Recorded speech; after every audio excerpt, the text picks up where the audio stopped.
Alors, aujourd'hui, j'accueille Mina Gabary pour commencer, ma série d'interviews. C'est avec beaucoup de joie que je l'accueille et ce qui est drôle, c'est qu'on s'est rencontrés également grâce à un podcast, celui d'Anne-Claire Méret, qu'on embrasse évidemment. Mina, bonjour à toi. Comment ça va? Bonjour Mélanie. Écoute, ça va très bien. Je suis ravie et heureuse d'être invitée sur ton podcast. Eh ben, avec grand, grand plaisir. Alors, dis-moi, quel est ton parcours et aujourd'hui, qu'est-ce que tu offres au monde? Alors, mon parcours. Écoute, on va dire, je vais commencer par ce que j'offre aujourd'hui au monde. Donc, je suis coach spécialisée en reconversion et entrepreneuriat. Je me suis lancée dans l'entrepreneuriat depuis l'année dernière, janvier 2021. Mon parcours, j'étais cadre dans l'administration publique et suite à une période très difficile, à un épisode de mal-être lié à mon activité professionnelle, la vie m'a invitée à faire une pause, une longue pause. Et cette pause-là a été pour moi l'occasion de me poser des bonnes questions, d'être à l'écoute de moi. Le travail que j'étais amenée à faire pour me guérir de ce mal-être-là, de cette dépression-là, m'a amenée en fait à comprendre que je ne pouvais plus être restée dans mon ancien travail, que ce travail-là me faisait mal et qu'il était de ma responsabilité de partir vers d'autres aventures et de recommencer en fait un nouveau projet professionnel. Oui, et quel projet que ça a été pour toi? Moi, j'ai pu bénéficier de ton coaching à un moment dans ma vie où j'étais entre deux entreprises et ça a été très précieux. Toi, ce que tu proposes aujourd'hui, c'est pour qui? Alors en fait, moi, avant de proposer, avant de me lancer en tant que coach, j'ai fait appel à une coach. J'avais fait il y a quelques années, je pense que c'était en 2018, déjà un bilan de compétences et cette expérience a été vraiment très décevante pour moi. Donc je savais en 2019 que j'allais pas refaire un bilan de compétences, que j'allais pas retenter à nouveau cette aventure-là. Ma question à moi à la base était vraiment de quelle est ma vocation, pourquoi je suis faite, quel est mon espace ou vraiment ce que je peux apporter au monde, parce que je fais partie de la partie de la population qui n'ont pas de patients depuis leur jeune âge. Donc moi j'ai fait déjà appel à une coach que j'embrasse très fortement, Charlotte, qui m'a aidée à trouver en fait ma vocation, qui m'a aidée à trouver l'espace où je serais amenée à m'épanouir. À côté de ça, j'ai depuis des années, j'avais vraiment envie de lancer mon entreprise. Cette envie d'être vraiment indépendante, d'être autonome, de pouvoir bouger un petit peu au niveau en France et à l'international. J'ai vraiment cette envie-là, elle était là depuis 5-6 ans, mais je savais pas en fait comment j'allais la matérialiser et il y avait énormément de peur aussi. Après en fait sur ce chemin je me fais coacher, je me rends compte ce qui me tenait à cœur, ce qui était vraiment devenu très important pour moi. C'est cette phrase que je répétais en 2019, depuis 2020, c'est que je voulais que le travail arrête de nous faire mal. Ça me tenait à cœur d'accompagner les personnes suite à une dépression ou un mal-être lié à une activité professionnelle à retrouver leur épanouissement professionnel.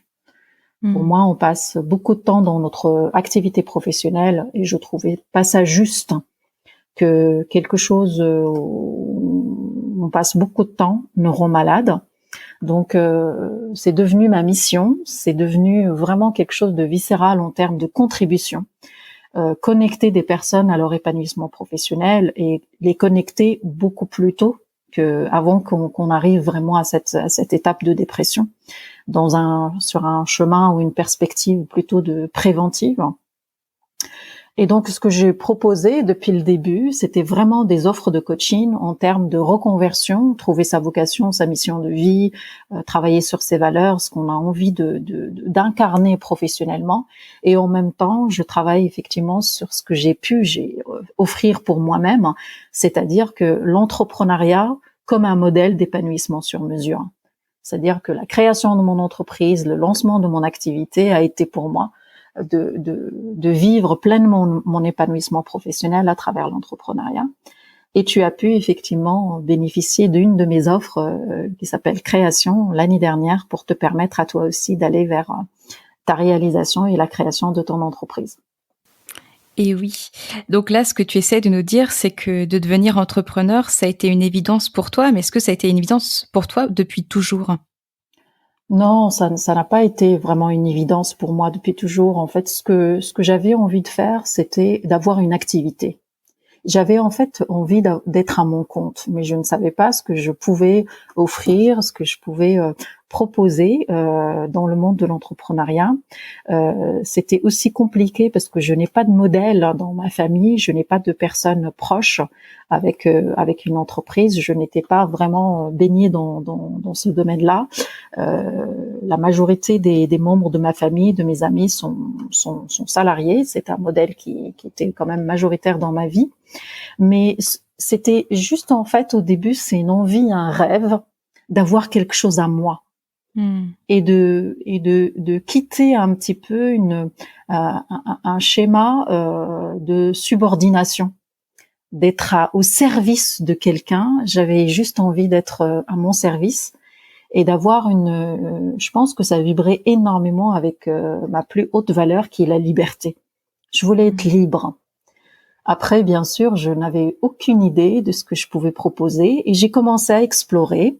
Je suis marocaine, je suis née au Maroc et je vis en France depuis une vingtaine d'années. Et une des premières idées, c'était éventuellement d'aller chercher des produits marocains, des produits locaux, des produits peut-être liés cosmétiques ou ce genre de propositions. Donc j'ai commencé à explorer, mais ça restait toujours dans le domaine du rêve, de l'envie, que je concrétisais pas depuis des années. Jusqu'au jour où cette dépression s'installe et je commence à être accompagnée et je me rends compte que peut-être c'est là c'est l'occasion se présente, même si c'était pas évident.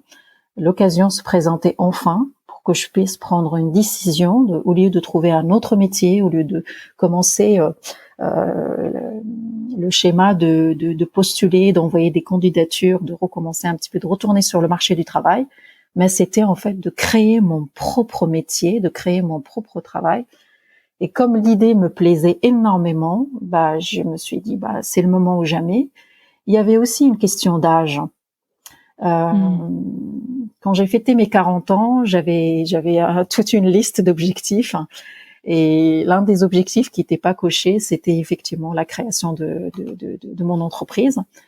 Et comme cette dépression-là, je l'ai vécue entre 44 et 45 ans, je me disais, voilà, il est peut-être là le moment pour toi de réaliser ce rêve-là et de enfin le concrétiser. Et il sera en même temps au service de ton épanouissement professionnel. Ouais, bien sûr. Et donc ce podcast s'appelle Permission entrepreneuriale. Toi, pour devenir entrepreneur, est-ce que tu as attendu une permission intérieure ou extérieure pour te lancer ?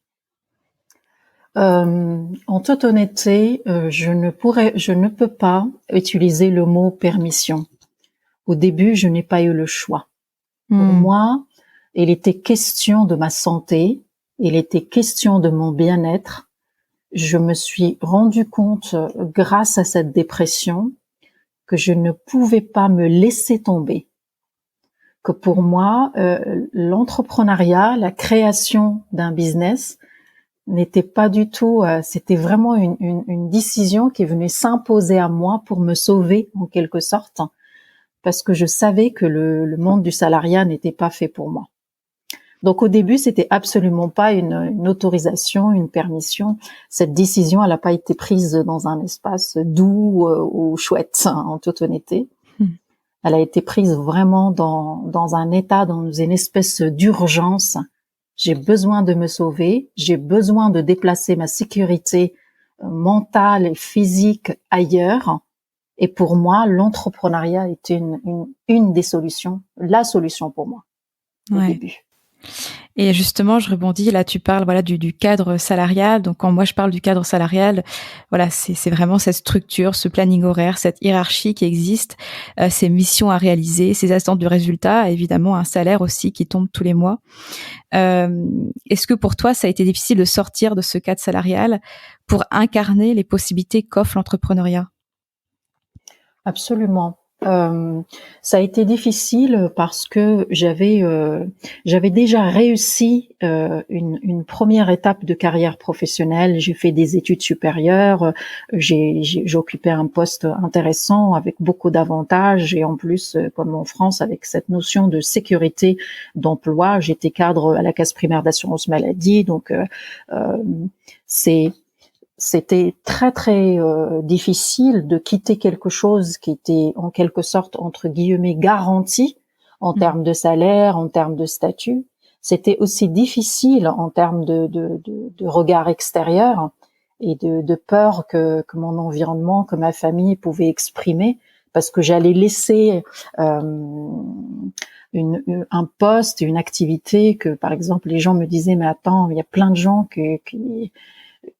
qui veulent avoir ta place et toi tu la veux plus, tu veux partir, surtout pour partir vers quelque chose de l'inconnu. C'est-à-dire que moi, pour faire court, on me disait t'allais quitter un poste de cadre où tu avais un salaire sur 14 mois avec tous les avantages qui vont avec, pour t'inscrire pour devenir chômeuse. Surtout au moment où ce qui est quand même très surprenant, c'est que je savais que j'allais partir, j'allais démissionner de ce poste-là, mais je ne savais pas ce que j'allais faire. Ouais. C'est-à-dire de lâcher une certitude pour partir vers quelque chose de absolument pas connu, vers l'inconnu, pas de projet, aucune perspective. La seule certitude pour moi, c'était je savais que j'allais créer un business 100% en ligne pour me permettre d'être pleinement libre, de pouvoir bouger, créer, appliquer les tarifs que je voulais. Voilà, il y avait quelques ça se dessinait si on veut, mais vraiment ce que j'allais mettre dedans, je savais vraiment pas ce que j'allais faire. Donc vraiment pas du tout confortable au début, pas évident. J'avais mes peurs et celles de l'extérieur. Le regard vraiment de la société avait une place très importante pour moi de dire en fait c'est ce qui est quand même moi je vais le dire en toute honnêteté, ce qui est malheureux, c'est qu'on s'identifie en tout cas en France par rapport à l'expérience que j'ai en France, à notre travail. Notre valeur et notre identité est liée à l'activité, au poste, au niveau social, professionnel qu'on occupe. Ouais. Donc, quitter quelque chose où, selon les standards de la société, j'avais réussi, des études supérieures, un poste de cadre, des avantages, voilà, et de partir vraiment vers l'aventure et vers l'inconnu avec zéro certitude, c'est quelque chose qui est très très mal perçu, qui n'est pas du tout encouragé en France. Ouais, et donc si je comprends bien, dis-moi si j'ai raison, mais finalement d'avoir osé cette reconversion, ça a été peut-être ta plus grande action audacieuse de ta vie.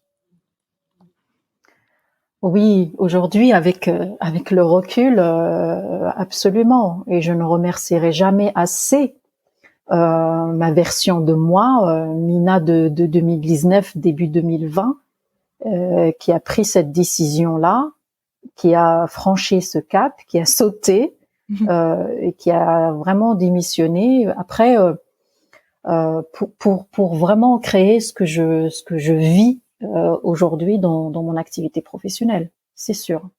Ouais. Est-ce qu'il y aurait quelque chose que tu aurais aimé savoir avant de te lancer en tant qu'entrepreneur?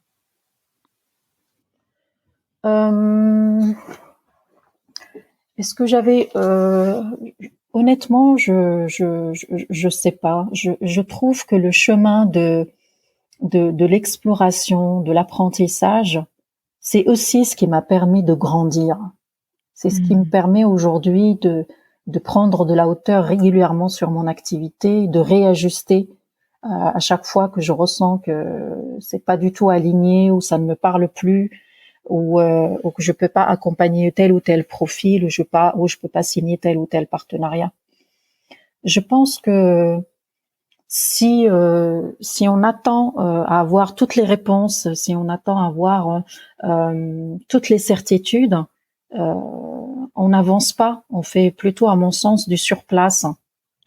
Pour moi, ce qui est vraiment le plus important, c'est une forme de confiance et une conviction à l'intérieur que j'avais nourrie et que je nourrissais depuis des années, ou comme quoi tu vas toujours y arriver.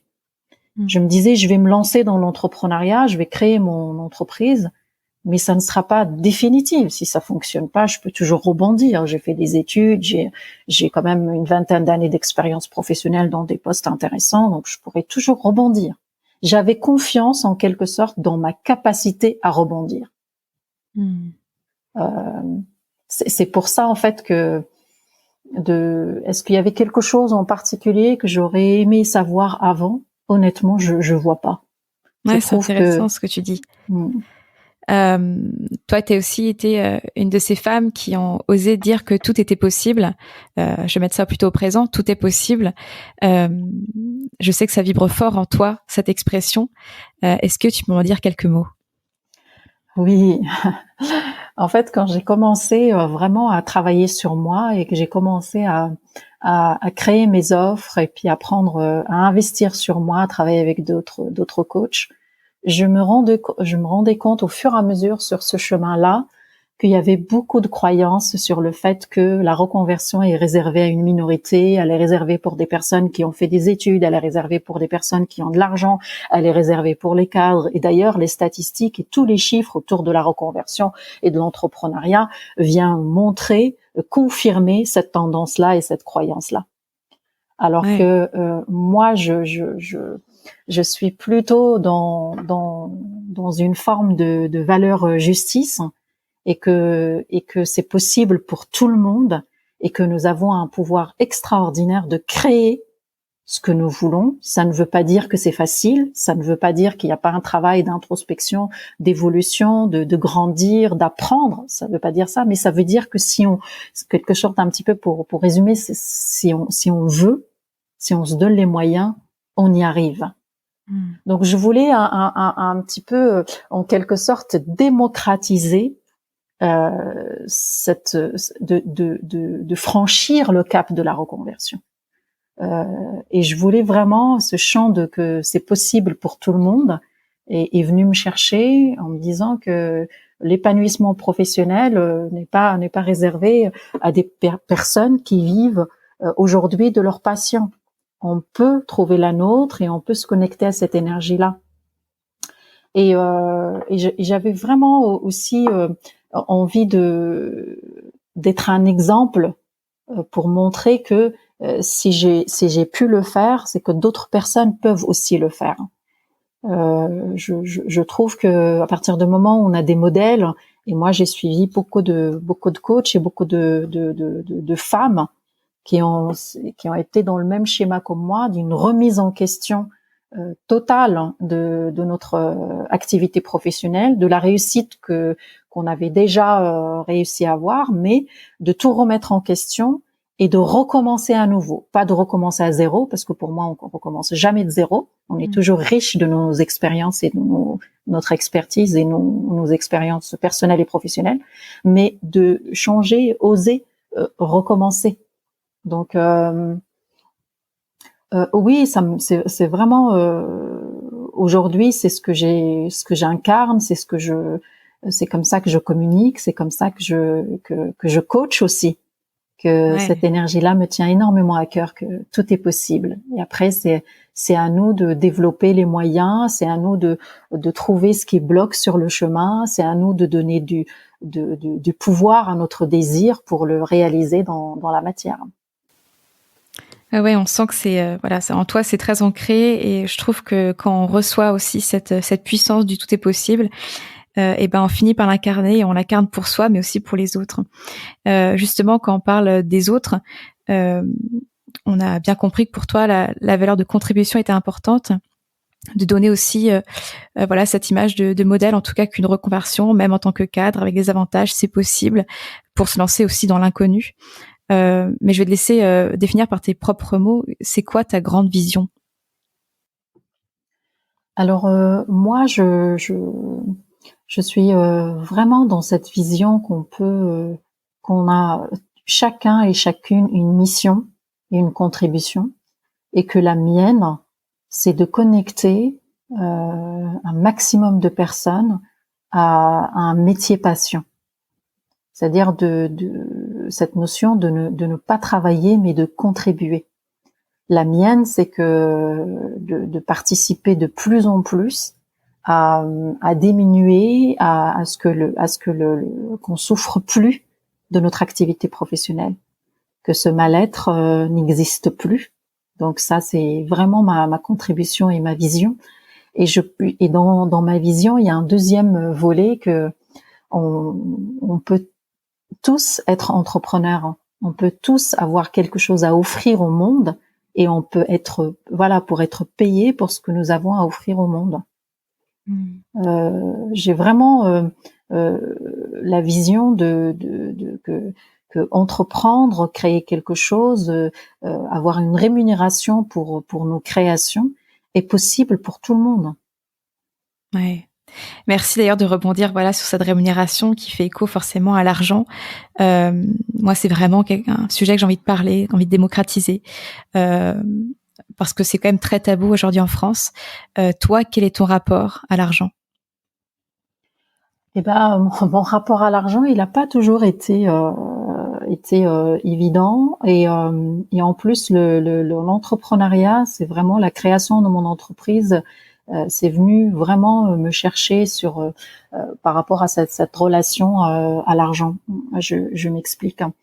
Au début, en fait, c'est autant que salarié, et il y a quelque chose qui arrive sur notre compte, il y a une sécurité, il y a une somme qui arrive. Après, soit on fait partie des personnes qui vont mettre de l'argent de côté ou qui vont se faire plaisir ou pas. Après chacun a un mode de fonctionnement différent. Le mien, en tout cas, ça a été au début, c'était vraiment une relation tantôt apaisée et tantôt conflictuelle. Elle était apaisée au moment où j'avais suffisamment d'argent sur mon compte, et elle est conflictuelle quand ça commence, voilà, quand toutes les factures passent, quand tout est payé. Il y a toujours eu un sentiment que d'être un petit peu pressée à rentrer à nouveau de l'argent pour me sentir un petit peu en sécurité. Elle était énormément liée à ma sécurité, en fait, l'argent. C'est-à-dire, si j'ai suffisamment d'argent sur mon compte, je me sens en sécurité. Mais le problème, c'est que d'une sécurité d'une manière générale, je me suis rendu compte par la suite.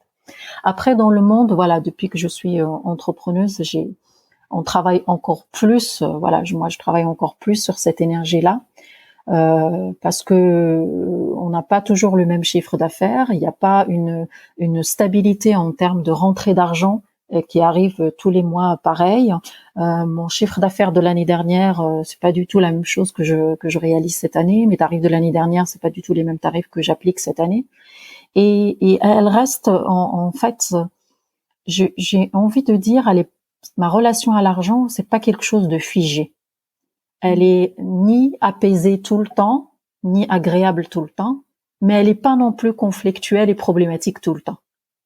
C'est-à-dire que ça, c'est comme un effet you-you un petit peu. C'est que il y a des moments où ça se passe très bien, où elle est très présente, et où j'ai quand même pas mal de détachement. Et il y a des fois où il y a un espace de manque, où il y a un espace des sentiments pas très confortables, ou des peurs qui remontent en surface. Mais ce qui est extraordinaire aujourd'hui, c'est que grâce à mon activité et grâce à tout le travail que je fais sur moi, c'est que j'arrive à me voir venir aujourd'hui. C'est-à-dire que je me vois dans quel espace, quelle période, quelle semaine, quel jour, je suis en mode panique ou en mode conflit avec l'argent, Et j'arrive ou j'essaye de prendre de la hauteur parce que je sais que j'ai une capacité de le créer. Ça fait partie de ma réalité que sur certains mois où mon chiffre d'affaires est très beau selon mes objectifs, ce que j'ai envie de réaliser, et que les mois où ce n'est pas le cas, quand cette énergie-là, quand cette situation pas très confortable remonte en surface, de savoir l'accueillir, l'apaiser, et de me rassurer en quelque sorte en me disant que j'ai la capacité de la créer, comme je disais tout à l'heure, cette conviction à l'intérieur que je peux rebondir et je peux faire autre chose si le business ne fonctionne plus. Ouais, c'est super précieux là ce que tu nous partages parce que, comme on disait tout à l'heure hors antenne, c'est que finalement l'entrepreneuriat nécessite un réel travail sur soi puisque ça vient vraiment nous chercher sur plein de domaines qui sont souvent complexes comme les valeurs, la légitimité, avoir foi, confiance et aussi justement sur l'argent, d'autant plus que l'argent aujourd'hui dans notre société est quand même très important, même prioritaire, je pourrais dire, et ça vient cristalliser en plus des énergies qui sont un peu aux extrêmes, beaucoup de joie, de l'excitation et en même temps parfois de la détresse, de l'angoisse, de la peur. Et justement, toi, quelle est ta relation avec ce développement personnel entre ta dépression, ton entrepreneuriat et puis même aujourd'hui, malgré que tu sois lancée, est-ce que tu en as toujours besoin? Oh oui, complètement. On n'aura jamais fini en fait de travailler sur nous parce que ça fait partie du chemin. Plus on travaille sur nous, plus on est à l'écoute de notre mode de fonctionnement, plus pour moi je trouve que je grandis jour après jour, mois après mois. Je vois déjà la différence entre moi en 2019-2020 et moi maintenant en juin 2022. Il y a vraiment une grande différence et je confirme effectivement ce que tu disais. Je n'ai jamais autant travaillé sur moi, autant réajusté mon comportement, autant investi sur moi, autant être en observation par rapport à mon mode de fonctionnement, mon comportement, les peurs qui remontent, les conditionnements, la reprogrammation depuis toujours au plus profond de mon être, que depuis que je suis entrepreneuse. Ça nécessite. De mon côté, c'est pareil. Ça nécessite un réajustement permanent dans notre manière de faire, dans nos propositions, nos accompagnements, dans nos tarifs, dans notre façon de se présenter au monde, dans notre communication. Ce qui est quand même extraordinaire et en même temps pas toujours évident à vivre, c'est que ce que nous avons créé, notre entreprise, c'est une grande partie nous. Elle reflète pleinement nos valeurs, notre contribution, notre vocation, notre grand pourquoi, ce qu'on a envie d'incarner et comment on a envie de l'incarner. Donc il y a à la fois en fait un mélange de notre grand pourquoi, mais derrière le comment. Ouais. Dans le monde du salariat, on suit un comment qui est déjà dessiné, qui est déjà prévu, qui est déjà décidé, et qu'en quelque sorte on n'a pas le choix, on suit un chemin qui est déjà figé. Après, on est d'accord, on n'est pas d'accord, on est épanoui, on n'est pas épanoui. Dans l'entreprise, moi je le ressens de plus en plus, dès qu'un désalignement va se mettre en place ou dès que je vais m'éloigner du chemin de mes convictions, du pourquoi je fais ce que je fais aujourd'hui, je le ressens. Il y a vraiment un décalage, il y a une voilà, c'est pas forcément un mal-être, mais je suis pas bien, il y a de la tristesse qui va s'installer, il y a vraiment des fois même des moments de vide où l'envie me manque, la joie me manque, et ce sont des indicateurs très précieux pour moi aujourd'hui pour me dire là il y a quelque chose sur lequel il y a besoin de travailler. C'est-à-dire qu'on travaille sans cesse et sur notre business, mais essentiellement. Je trouve que en tant qu'entrepreneur, moi pour moi aujourd'hui, c'est 70% du travail sur moi, la personne, sur Mina, et 30% sur l'entreprise, sur ma SASU de Mina Gabary. Ouais, je te rejoins et c'est vrai que même tu vois au niveau de nos offres, parce qu'on est aussi des êtres humains, donc on est en perpétuelle évolution, mutation, et je trouve que même de pouvoir se poser et de venir réfléchir à nos offres de temps en temps. Justement, quand tu disais que tu pouvais ressentir un peu ce mal-être ou ce désalignement, c'est super précieux parce que tout part de nous, et à partir du moment où on se sent en désalignement, comment des clients peuvent être attirés aussi pleinement par rapport à ce qu'on peut offrir. Exactement. Et puis ça permet effectivement d'être dans un petit peu le pourquoi tu vois le thème de ton podcast. C'est que moi, ce que je te disais au début, c'est que ce n'était pas une permission, mais c'était vraiment, j'ai pas le choix, il faut, je dois, et que aujourd'hui, je vis l'énergie de la permission parce que je me suis permise de sortir du statut d'auto-entrepreneur pour créer mon entreprise, et que ma permission aujourd'hui, c'est de revoir mon offre à chaque fois que je ressens le besoin, c'est de tout mettre à plat, de questionner mes tarifs, de questionner ma manière de travailler, de questionner aussi les outils que j'ai envie d'intégrer de plus en plus pour accompagner de mieux en mieux mes clients. Donc en fait, la permission, pour moi, en tout cas sur mon parcours, et là aujourd'hui, je la vis aujourd'hui, mais ça n'a pas été mon point de départ. Ouais. Je rebondis aussi, voilà, tu as parlé de toi, de ton entreprise. Tu sais que voilà, c'est un sujet que moi je commence vraiment à me passionner pour cette notion d'entreprise. Comment est-ce que toi tu considères ton entreprise? Une extension, c'est toi, c'est une entité à part entière, un peu tout? Pour moi, c'est une entité à part entière. Pour moi, je m'identifie pas à mon entreprise, et ça, c'est un travail d'ailleurs que j'ai appris grâce à ma coach l'année dernière.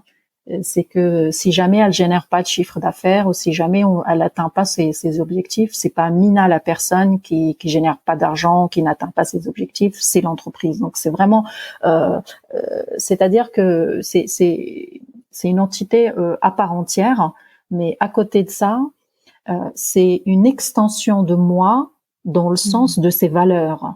C'est une extension de moi parce qu'elle est au service de mon grand pourquoi. Oui. Mon envie et ma mission de connecter un maximum de personnes à l'épanouissement professionnel, à la création, à la reconversion, à ce champ du possible. Mon entreprise, elle est au service de ma mission et de ma vocation. Oui. Dans ce sens-là, elle est une extension de moi. Par contre, autant que forme juridique, autant que identité à part entière, avec son capital, avec son chiffre, ses objectifs, sa stratégie, sa vision, c'est quelque chose qui pas lié à moi.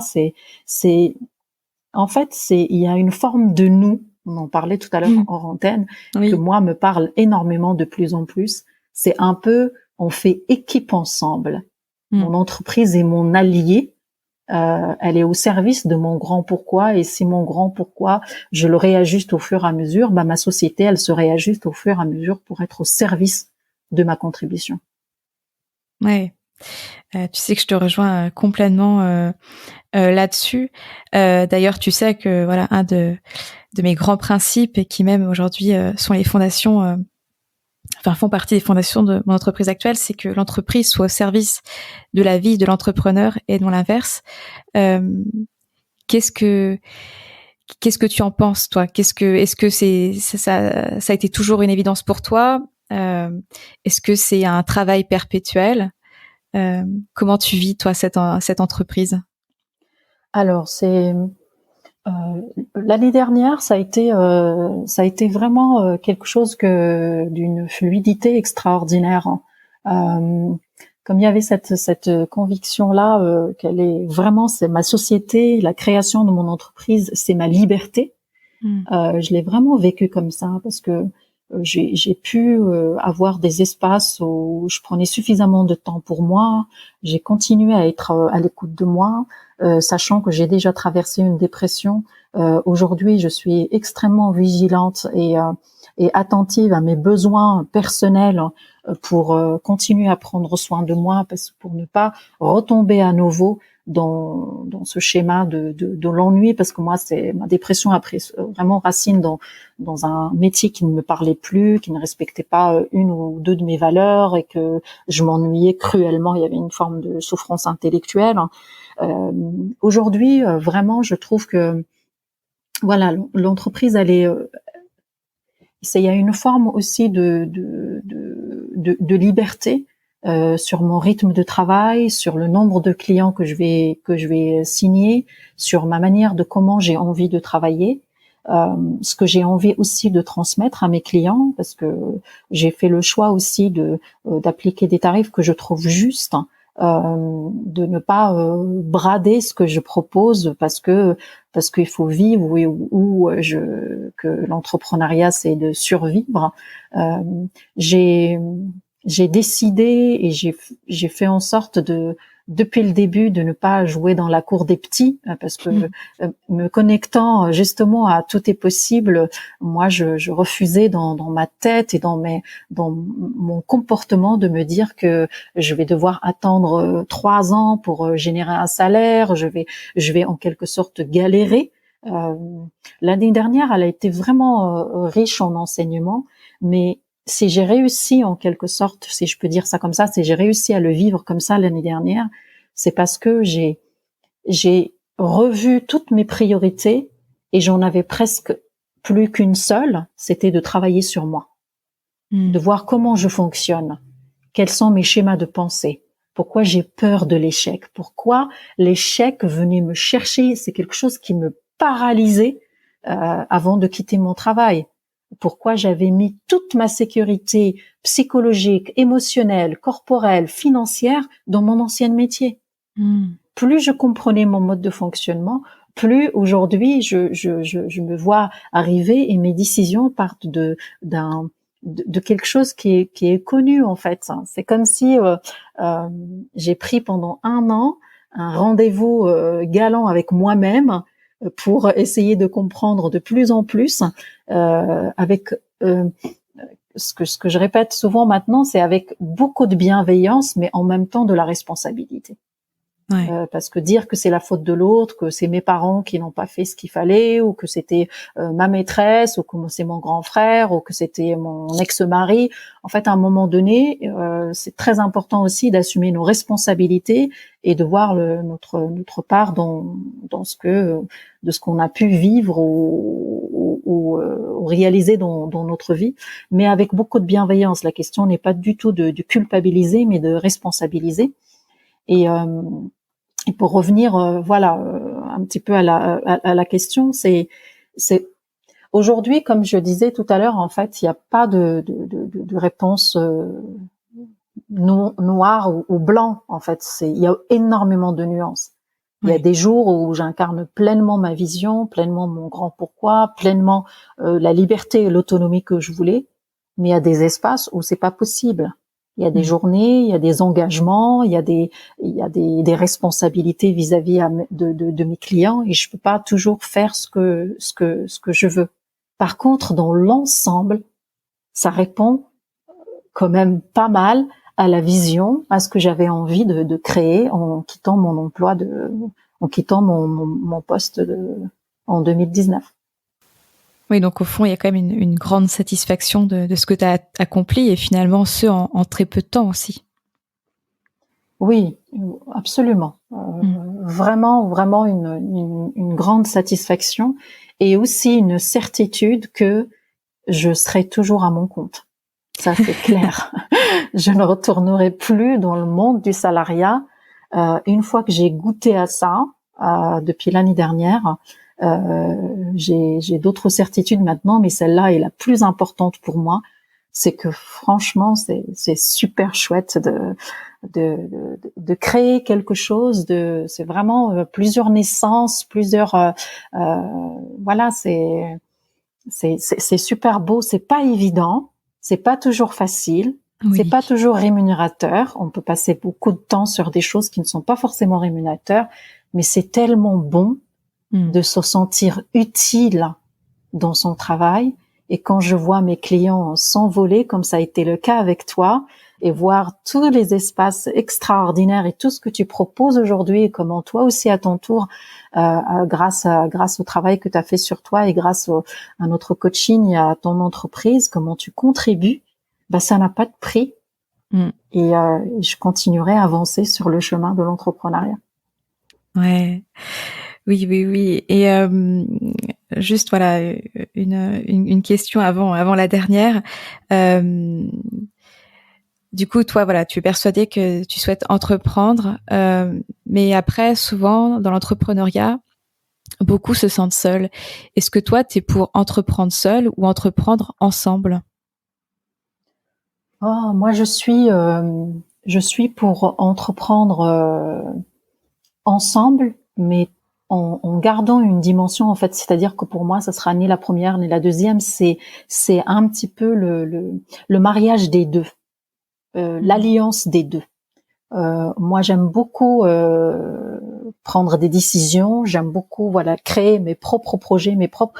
Par contre, de ne pas être seul, de s'entourer. Moi, 100% de mon activité est en ligne, donc je fais tout en ligne. Et par contre, c'est très important d'être entouré d'un réseau, des partenaires, d'autres coachs, d'autres thérapeutes, de vraiment développer son réseau pour entreprendre ensemble. Dans le sens où, moi, par exemple, sur deux de mes offres, je fais appel à des coachs et des thérapeutes extraordinaires pour donner de l'ampleur à mes séances de coaching, pour accompagner encore plus mes clients dans l'accompagnement que je propose. Et c'est hyper important aussi, pour compléter, de ne pas rester isolé, seul dans notre coin. On a besoin d'échanger, on a besoin de débriefer, on a besoin de partager. C'est tellement bon d'aider d'autres entrepreneurs, de mettre au service d'autres entrepreneurs nos capacités et nos talents. Et c'est tellement bon de recevoir aussi de l'autre côté, comme ça a été le cas. Moi, pour vraiment donner un exemple de toutes les deux, tu as été d'abord ma cliente, où j'ai pu t'aider à créer tes offres pour t'envoler. Oui. Et j'étais derrière, par la suite, ta cliente. Tu as copiloté mon entreprise et ma stratégie en début d'année, et ça a été extraordinaire. Et cette énergie-là, c'est que je suis seule et en même temps on est ensemble, me plaît énormément, et il nous permet d'aller encore plus vite, je trouve. Oui, et plus en profondeur. Et puis je trouve qu'il y a vraiment, tu vois, cette dimension aussi de ensemble, on va plus loin. Et c'est vrai que quand on est juste nous sur notre business avec notre carnet, notre stylo, ben on va pas se poser les bonnes questions forcément. On va pas oser non plus prendre du temps pour ça. Et que ce soit voilà à travers un coaching comme toi tu proposes, ou à travers le copilotage comme moi je propose, c'est offrir un espace où on échange ensemble pour amener des fondations, une vision, une clarté. Et c'est vraiment, voilà, c'est ça, c'est accompagner l'autre et entreprendre ensemble. Exactement. Ton offre, elle porte très bien son nom. C'est exactement cette prise de hauteur que, une fois quand le chef d'entreprise ou la créatrice de business, on est vraiment dedans, c'est très important et précieux d'avoir un regard extérieur, d'avoir également de l'inspiration pour faire évoluer nos business. Tout à l'heure, je parlais de modèles. Moi, j'aime beaucoup voir d'autres coachs, d'autres thérapeutes, en tout cas dans le monde du bien-être, ce que d'autres personnes proposent, pour que ça soit vraiment une source d'inspiration, des choses qui m'appellent, des choses qui me plaisent, des choses que j'ai envie, pour toujours en fait faire évoluer, faire grandir nos propositions, pour permettre à nos clients de transformer encore plus, en fait, de réaliser plus, de surmonter et de voir des résultats. Ouais. On arrive à la fin de notre échange qui est vraiment très riche. Une dernière question. Qu'est-ce que tu penses qui arriverait si chaque personne de cette planète se donnait la permission d'entreprendre sa vie? Oh, bah, ça serait merveilleux. Ça serait vraiment super beau. Si là, je suis en train de fermer les yeux, et j'imagine dans ta proposition sur cette dernière question, je suis en train d'imaginer que chaque personne est pleinement dans le respect de ses valeurs, est pleinement dans son espace de contribution, pleinement dans sa vocation et sa mission de vie. Et comme je le vis aujourd'hui, tu le vis toi aujourd'hui, comment on est porté par cette énergie-là, par une grande ouverture dans le monde. Je me dis que c'est le cas de tout le monde, mais ça serait un monde merveilleux, où il n'y aura plus de violence, de supériorité, d'échec, de réussite. On sera vraiment dans un espace de réalisation individuelle, mais tous ensemble. Ouais, ça me plaît, cette vision, j'aime bien, merci. Pour te suivre, pour suivre ton actualité, c'est où? On fait comment?